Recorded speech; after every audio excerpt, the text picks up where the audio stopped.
Um, Today's presenter is Daniel Lampton. As a Hi, licensed what? I said hello. Oh, as a licensed attorney with over 5 years of experience in insurance claims management and an additional 5 years practicing law in the fields of real estate, business administration, and contract management, Daniel has been helping clients solve problems across numerous related fields. And before we get started, let me say that we are recording this session, so it will be available to view later or to share with your friends and colleagues. And also the slides will be available and emailed out to you after the program. So without further ado, Daniel Lampkin, take it away. Well, thank you, Scott. Great to be here and presenting today. And, you know, this is a very prescient topic because of the ongoings in the world right now and the rise in cyber risk in general. It's been sort of a chaotic last 5-10 years, really. And we've seen cyber insurance being very volatile from a pricing standpoint, from a coverage standpoint. So there is a lot to sort out, and we seem to be just on the front side of figuring all of this out as an industry. So the first thing that I wanted to talk about a little bit today is the war exclusion and how does this come into play with today's landscape. As we all know, the White House and the US government in general have issued just within the last couple of weeks a couple of warnings that they're seeing intelligence that Russian state actors could be getting ready to make hacks or attacks against the United States and companies within the United States. They're not saying that anything is imminent at this moment, but they are saying that it is a distinct possibility. So with that being a state-sponsored attack, the biggest concern that we would have is how does the war exclusion and policies come into play? Now, the war exclusion itself, this particular case we're going to talk about is from the property policy, but war exclusions are ubiquitous in pretty much every insurance policy. So this particular case was Merck versus Ace Insurance, comes to us from the New Jersey Superior Court. And as many may know from the news articles back in 2017, Merck Pharma was one of the ones that was attacked with NotPetya, and their losses resulted in about 1.75 billion. But when they filed this claim, the coverage was denied due to the war exclusion. And how that works is these have traditionally been used to deny coverage for when a warlike event happens. So that was always thought of in terms of a physical attack. And now it's being applied to cyber terrorism, cyber attacks. The court issued a ruling that the war exclusion in this policy could not be applied to the ransomware hack. So the reason for that they relied upon was saying that the insurers didn't really change that original war exclusion language. And the insured could not have reasonably been put on notice that they intended to exclude cyber attacks because it was using sort of this standardized boilerplate older version that just really focused on, as we'll see here, war and military action. So on the left-hand side, that's the example of the war exclusion that was used, and really says nothing about cyber insurance. So the current war exclusions will preclude coverage for attacks by sponsored nation states. This was another factor that the court delved into, was that NotPetya, while widely believed to be initiated by a state-backed terrorist cell or cyber terrorist cell, was never actually proven because no one actually came up and volunteered, yes, we, Russia, were responsible for it, or we, some other group, was responsible for it. So without that, it's very hard to pinpoint where the attack originated from without any nation state taking specific voluntary responsibility for it. So with that, what we're seeing is the courts are very hesitant to say that, yes, this was a hostile nation action as interpreted by the war exclusion. So this is beneficial because Merck was able to get coverage for this case because of the way their policy was crafted. Now, what we're starting to see is a lot of different insurers are drafting new exclusions that expressly encompass cyber warfare as well as bystander attacks. what we mean by bystander was in NotPetya, it went after specific Ukrainian companies, but because different companies around the world were linked in with their systems and trying to share business with those companies, they were also impacted. So they weren't the direct target, but they were part of the fallout. And that's when, if in the current days, Russia was to take a direct action against the USA or companies within the USA, we may find that the war exclusion would deny coverage in those situations. But if they're not willing to take direct responsibility, we have an older war exclusion like the one that was used by Merck or Ace Insurance rather, then we would see that the courts would favor in terms of being covered. So Daniel, I have a question for you, but before I ask it, we did have a question about can we make the slides full screen? The short answer is I'm not sure how to do that, but I think you can manipulate your view perhaps in the top right corner and go with a side gallery or something like that. And then that reminds me that if you have other questions, anyone on this program, feel free to enter it into the chat, and Daniel and I will check that out as we go along. But my question for you regarding this war exclusion, Daniel, is Yes. Are any of your clients being directly impacted by the effects of this conflict? So yes, we have seen situations where clients previously doing business in Russia can no longer operate in that space due to the sanctions that were issued by the US government and governments across the world. There are implications for property located in Russia, goods being shipped to and from. We've even seen, directors and officers insurance for business decisions related to Russia. And there is a real risk of policy cancellations, active quotes getting pulled before they could even be bound by different companies, and then new exclusions being added to already existing policies. So that is a real threat, and it's something that we all should pay closer attention to. And let's see if we can.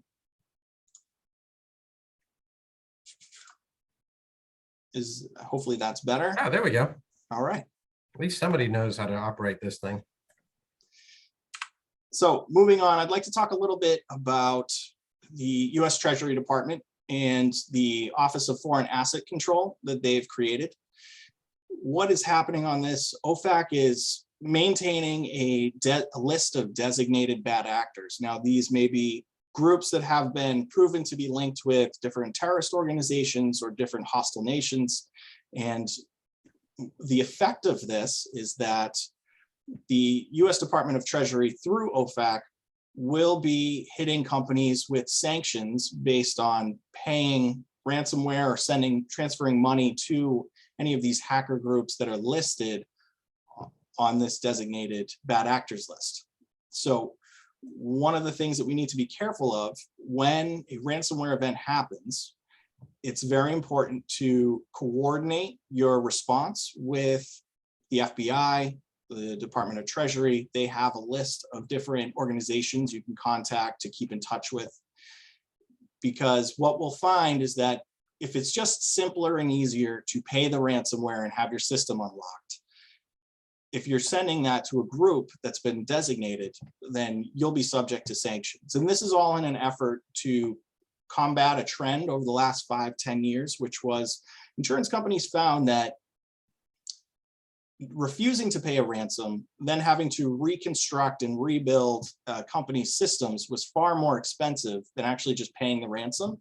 So we were lured into this trap where if a group of hackers knew that if they kept their demands reasonable, the insurance company was more likely to just pay it, be done with it, and move on, allowing the hackers to sort of get away with it. And now our government and a lot of different think tanks have come up with this idea that we can no longer allow that to happen. So it will just make the problem worse. So what we're seeing is this as a result, and hopefully stemming the tide of actually paying ransomware and letting the cyber terrorists off the hook. So have there been any coverage denials based on the OFAC sanctions fallout? We really haven't seen it yet. I don't think that anyone wants to be the first to test this in court. But as it goes on and becomes more prevalent, I would imagine that eventually this will get tested in different forums. Okay. So to continue talking a little bit about ransomware losses, I wanted to talk about how that relates to some property coverage. And we have this case, EMOI Services versus Owner's Insurance, comes out of the Court of Appeals for Ohio, Second Appellate District. EMOI Services, they're a medical biller, just for some context.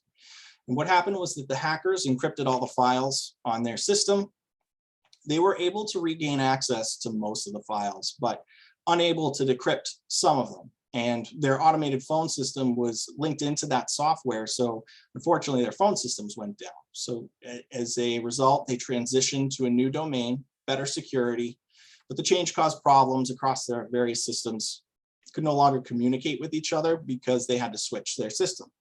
And what they did was filed a claim on the property policy for the damage to the network as a whole. So what did the policy cover? That's the first thing we look at. They had an electronic equipment endorsement, which was, we will pay for direct physical loss or damage to media, which you own. Now, media was a defined term in the policy, and it said materials on which information is recorded.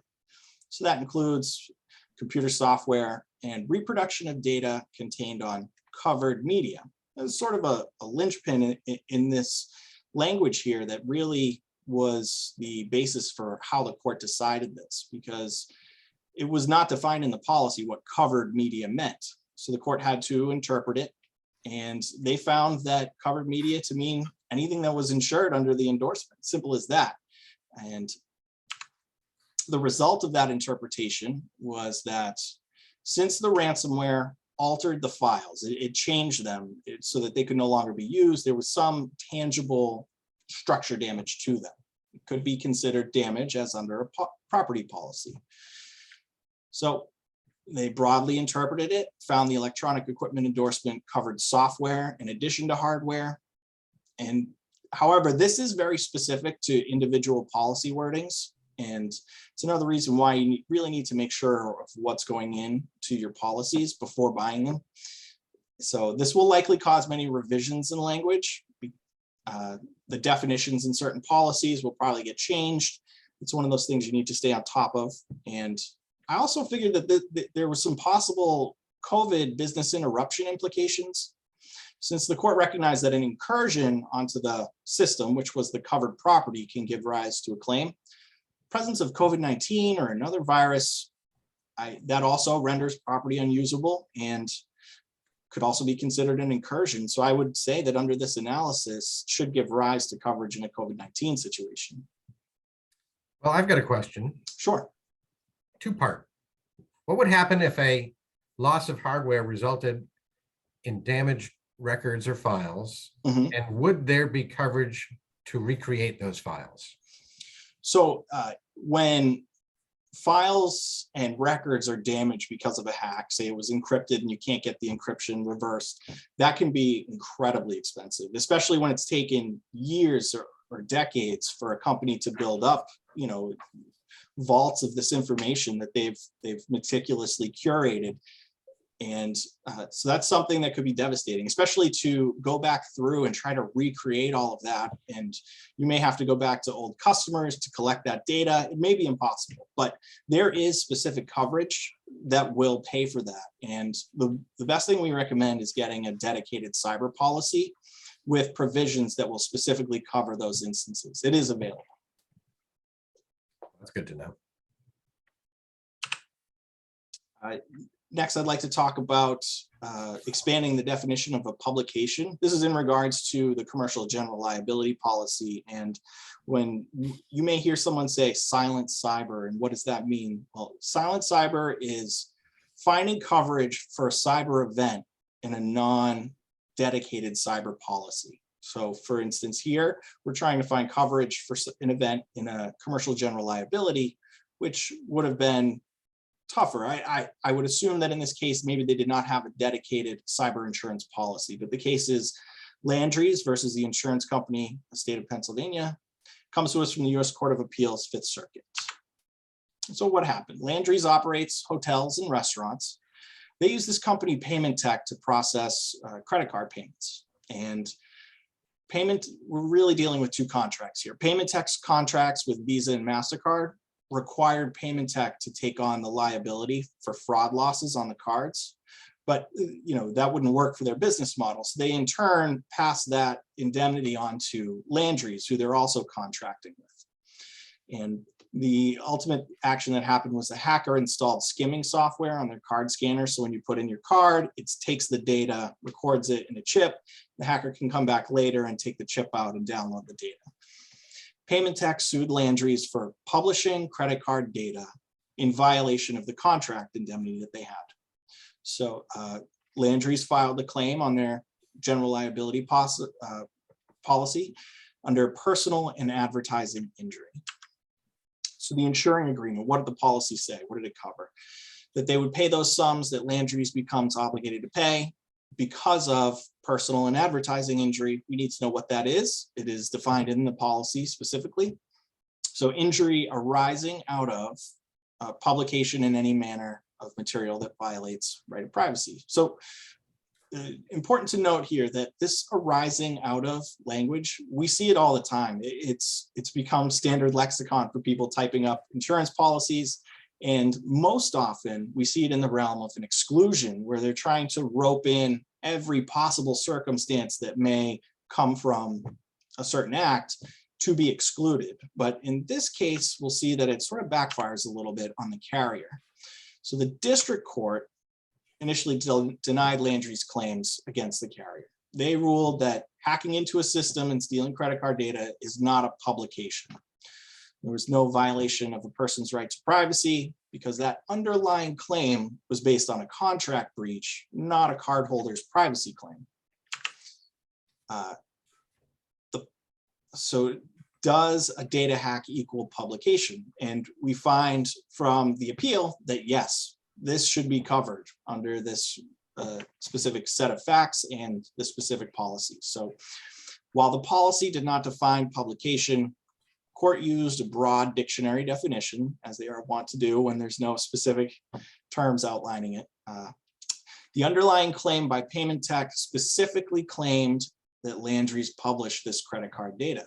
So the court ruled that a hacker stealing credit card data is a publication. You can't really have your cake and eat it too when you're trying to deny a claim like this. But and the second topic that really arises or comes out of this case is tort versus contract, and does that matter in this case?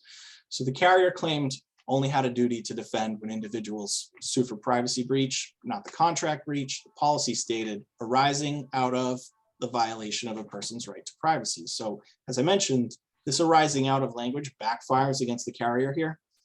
The court ruled that the contract action arose out of the violation of right to privacy. Seems like a pretty straightforward analysis there. And I believe that this really does expand the accepted definition of what is a publication. So while this case wasn't specifically related to cyber policies, it does have implications for dedicated cyber policies. That's why we like to review cases like this, which may be silent cyber, because they can impact us and show what a cyber policy may do in the future. And so we should watch all of our policies to see if publication gets specifically defined from now on. I wanted to compare this a little bit to a specific cyber policy. So this is language out of a policy from a new carrier on the scene called Brit. And there states that privacy breach means violation of any rights to privacy, including but not limited to right of publicity, breach of a person's right of publicity. So publicity and disclosure are not defined, and now they'll be open to that very broad interpretation that arose out of the case that we just discussed. So that could include a hacker taking data. So Daniel, you've been talking about cases arising out of various policies such as property and general liability coverage. Yes. Are there cases arising out of cyber policies? So yes, there have been a few over the years. The body of litigation is really not that strong yet on dedicated cyber policies, but really what's been happening is companies are catching up now, and they're realizing that they need dedicated cyber policies. So as more and more entities adopt this type of specific coverage, I would expect to see a rise in litigation, especially since the dedicated cyber policies, there's no standard forms for that like there would be in property or general liability. So each carrier has this homegrown language. I would expect that to get tested in the years to come. Next, I want to talk about another interesting topic, which is biometrics information. For those who may not know, biometric is the data that links a person physically to their accounts that they may have. This could be something that we may be familiar with, like a phone facial recognition scan to unlock the phone, or a fingerprint access, even things like a retina scan if you're into spy movies, or a DNA swab, something like that. This is a person's physical being being used as access for a digital account of some kind. So we're going to discuss two different cases here that hinged on the same fact, but because the policies were so different, the two cases with similar facts came out with different results. The first case that we'll look at is West Bend Mutual versus a tanning salon company that was nationwide, and that arose out of the Illinois Supreme Court. The second case we'll look at is Mass Bay versus Impact Fulfillment Services, which arose out of the District Court for North Carolina, Middle District of North Carolina.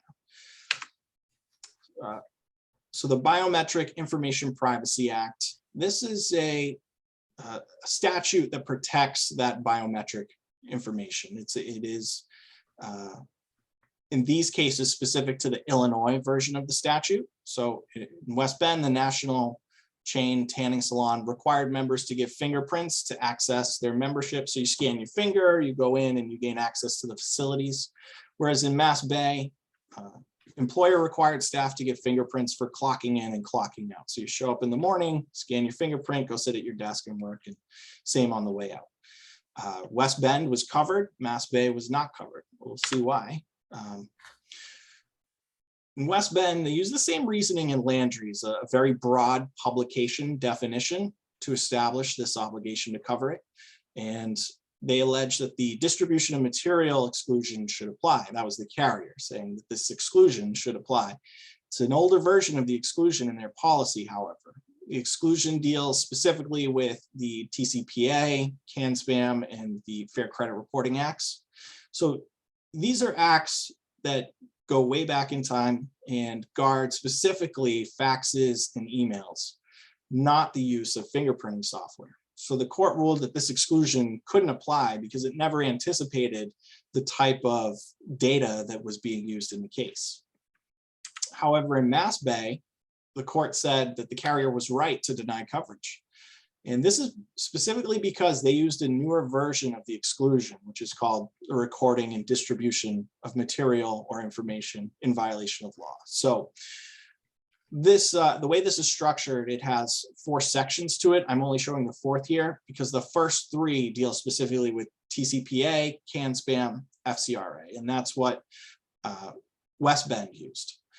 Now this one adds a 4th that broadens the exclusion out to sort of find in the future or make it future proof, and by adding these any specific state or local regulation other than those 3 that were specifically mentioned previously, and that kicks it up a level to future proof it. So no matter what data may be shared in the future, this exclusion could apply. So really the policy makes all the difference. And in the 2 cases is a good example of how exclusions have to be read very carefully. In West Bend, the exclusion was too narrow, so it was covered. In Mass Bay, exclusion was much broader, so the coverage was denied.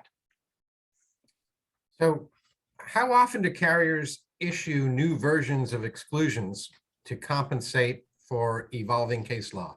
Oh, all the time. I would say that they have almost like a robotic reaction to any major judgment that gets issued. The carriers are on it and drafting language the next day. So the only way to really combat that and prepare yourself for it is to actually just read the policies. And what we do for our clients and what we recommend to everyone really is you have the right to demand to see the policy language and the forms and the endorsements that will go into a policy at the time of quoting. So that's really the only chance you have to treat this like a contract negotiation. A lot of people will assume that, well, the policy is the policy, they'll give it to me after I pay for it, and then I'll know what's in it when I read it then. But this should be treated like a contract negotiation where I want them to show me what specifically I'm buying before I buy it. So if I don't like the language or if something looks funny to me, then I can negotiate that with the underwriters ahead of time so I know what I'm buying. And that's really what we recommend for everyone to do.